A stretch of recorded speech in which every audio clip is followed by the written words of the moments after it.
Lauren is an assistant curator who is very passionate about her job at the Denver Museum. Known for never backing down until she finds what she's looking for, she begins researching some ancient vases willed to the museum by the late Carissa Hollingston, with the approval of her boss, Margot.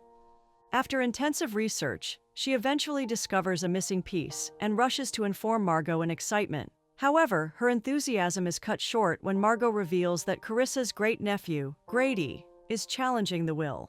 Grady argues that the vases have been in his family for over 70 years and should not be taken away, whether for display in the museum or otherwise, much to Lauren's dismay. Afterward, she informs Margot about the missing information she discovered, revealing that the vases were originally meant to be a set of 4. She proposes searching for it in Zion National Park, guided by the detailed journal left behind by Carissa, who had discovered the other 3 vases there. Finding the missing vase would strengthen the museum's case in court. Although Lauren hasn't been to Zion since losing her mother, she feels it's time to return, not only to honor her mother's memory, but also to preserve and share an important piece of history with the world. Upon arriving at Zion National Park, Lauren heads to the visitor center, where Millie, the head ranger, welcomes her. Millie assigns a ranger to help, but Lauren insists she'll be fine alone. Still doubtful, Millie hands her a map. However, Lauren stubbornly goes out without the map and ends up lost in the park's stunning landscapes. Luckily, Adam, her assigned ranger, comes to the rescue. Looks like she won't be going solo again. Back at the center, Adam introduces himself, and Lauren is surprised to learn he is an Anasazi native, the very people her research is tracing the vases back to. Just then, they hear a wolf, and Adam reveals that it must be a lone wolf who's away from its pack. Lauren thanks Adam once more before retiring for the night. The next morning, she wastes no time showing Millie and Adam pictures of the vases and explaining how the museum acquired them. Millie leaves Adam to assist with the search, but he doesn't seem particularly interested. Eventually, he points out that the patterns on each vase represent landmarks, giving Lauren an idea of where the missing one might be. Afterwards, she reads from the journal, but Adam remains skeptical. It's a vast park, and wildlife could pose a challenge. A call from Margot interrupts them, and Lauren steps aside to answer. Grady's lawyer has already contacted the museum, and the case has been filed in court. More desperate than ever, Margot urges Lauren to find the vase quickly to strengthen their claim. Lauren promises to keep her updated before ending the call. Back with Adam, she announces that her search starts the next day. He gets frustrated because she has just ignored everything he said. Lauren cleverly uses reverse psychology, teasing Adam that he doesn't have to come if he's scared. Determined to find the vase, she insists she'll go with or without him. The next morning, while reviewing the pictures and journal, Adam spots clues he missed earlier.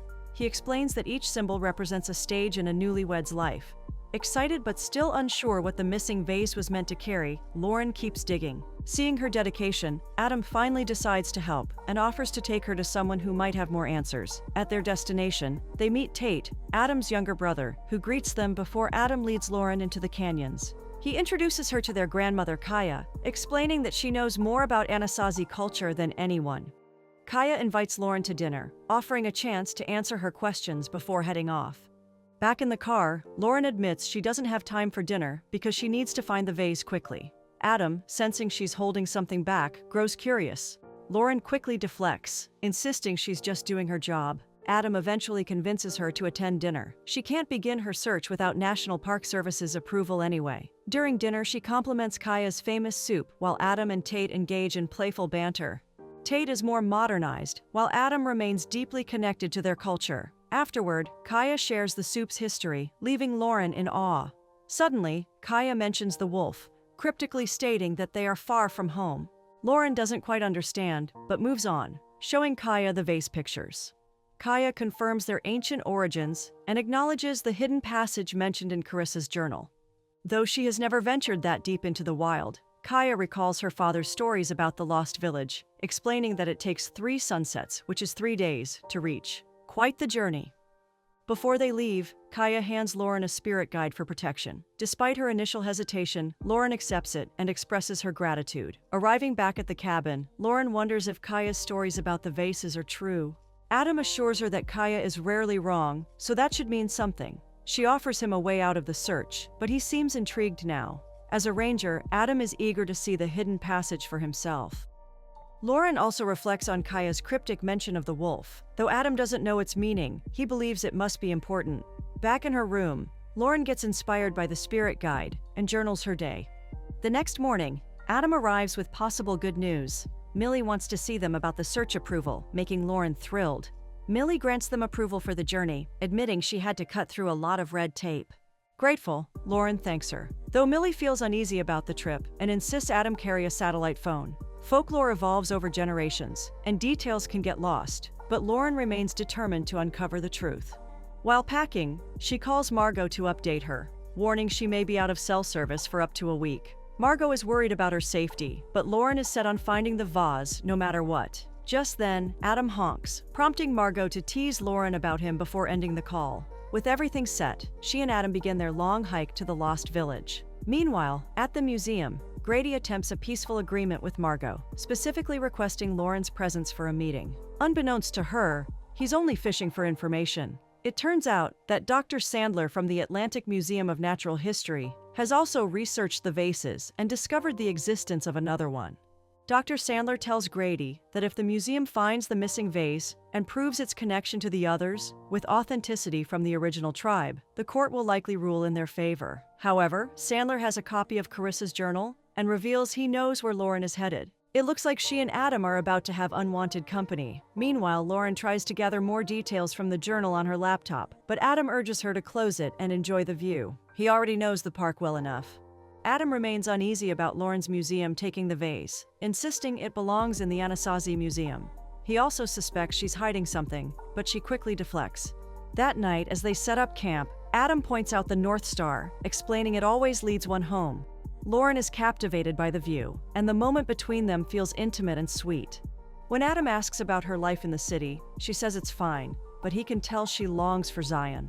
He notes that she seems to be searching for something lost, making her laugh and tease him about sounding like Kaya before heading to bed. The next morning, Lauren wakes early to watch the sunrise and write in her journal. Moments later, Adam wakes up and apologizes for prying into her life the night before, admitting it wasn't his place.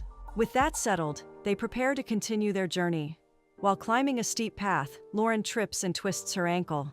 But Adam quickly comes to her aid, using his ranger skills to stabilize it.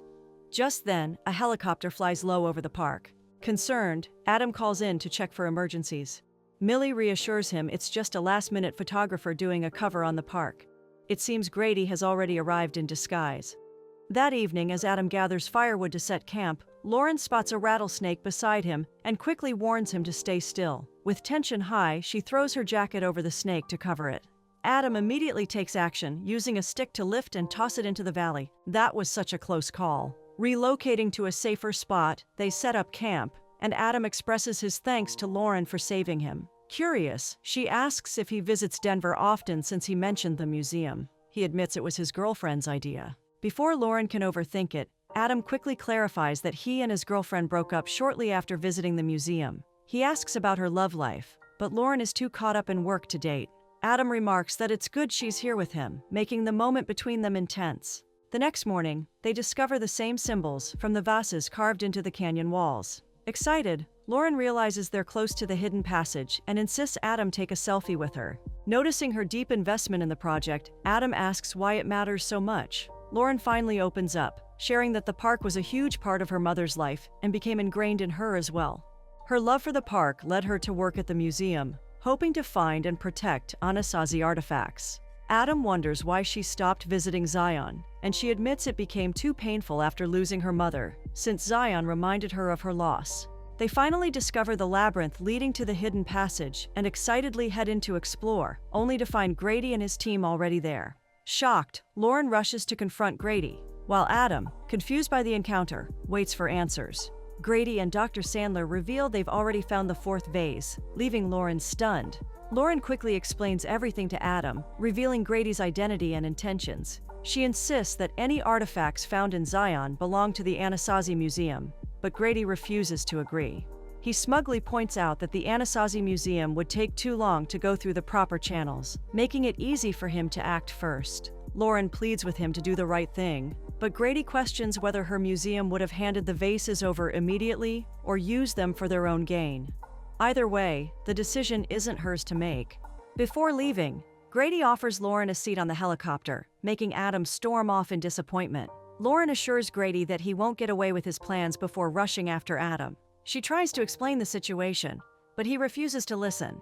Adam is deeply disappointed that she never mentioned Grady earlier, believing he could have stopped him from taking the vase. Now, it doesn't matter because another precious artifact of Zion is lost. Back at the cabin, Lauren visits Kaya to say goodbye and shares what happened. She reflects on the past 6 days with Adam, realizing how much she's learned about him and how special he is. Lauren tries to return the spirit guide, but Kaya insists she keep it, hinting her journey isn't over. This puzzles Lauren since she's heading back to Denver. She goes to say goodbye to Adam, but can't leave without opening up. Though she works for the museum, she would have returned the vases to Zion, just as her mother would have wanted. Feeling deeply emotional, Lauren recalls how she and her mother always explored the park, eagerly awaiting the next adventure. After her mother's passing, there wasn't any next time for her anymore, and she wanted this visit to the park to be the next time she never had with her mother. Unfortunately, it has turned out to be a flop. Adam comforts her, saying it was her mother's spirit that brought her back to Zion. But Lauren feels she must set things right for her mother and Adam. He pulls her into a warm hug before she leaves. While driving out, she stops to take in the view and spots the lone wolf. Margot calls, and Lauren updates her on Grady. Margot assures her she did her best, but Lauren refuses to let Grady win. Margot shares that the case could be overturned if they trace the vases to an authentic owner, but given how old they are, the original owners are long gone.